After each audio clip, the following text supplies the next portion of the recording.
This is the Akron News Now update. I'm Lindsay McCoy. Flights departing from Cleveland Hopkins International Airport should leave the runway today as planned, but that wasn't the case Sunday when a power outage halted departures and arrivals from about 6 a.m. until 6 p.m. Yeah, a whole 12 hours. It was a pole that caught fire, knocked out electrical lines to the airport. First Energy crews, though, they worked throughout the day to repair the power. Passengers are now advised to check with your individual airlines to confirm the flight times.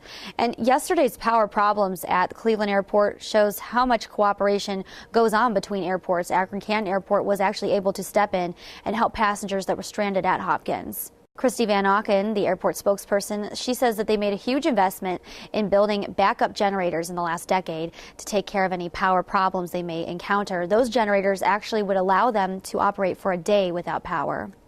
And we have more coverage on this story on AkronNewsNow.com, like how to deal with your airline if your flight is derailed. Make sure you visit the website for that story. A Canton father on trial for the murders of his 2 children and his former mother-in-law will sit in court today for opening arguments. James Mamone III faces numerous charges for allegedly slashing the throats of his 5-year-old daughter and 3-year-old son. And the incident happened in early June of 2009. Police also discovered his former mother-in-law, Margaret Eakin, shot to death in her home. Mamone could receive the death penalty if he's convicted. The 36-year-old has pleaded not guilty to the charges. 2 universities are reaping the rewards of expanding their global presence, as Kent State and the University of Akron are seeing international student populations increase. Kent State University spokeswoman Mary Ann Saunders says that last year they had about 834 international students, and this year they have more than 1,000. It's a higher increase in comparison to the national trends.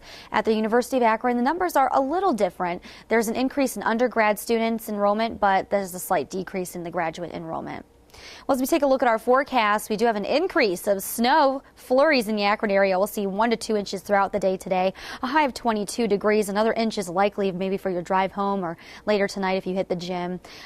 Tuesday, a high of 24 degrees. We also have a chance for about an inch of accumulation of snow on the ground. Wednesday, a high of 31. Mostly sunny skies. Sunshine through Thursday, but Friday we still have a chance of snow again. 34 degrees. Continue to follow AkronNewsNow.com for the latest local news for news online, on demand, now. For Akron News Now, I'm Lindsay McCoy.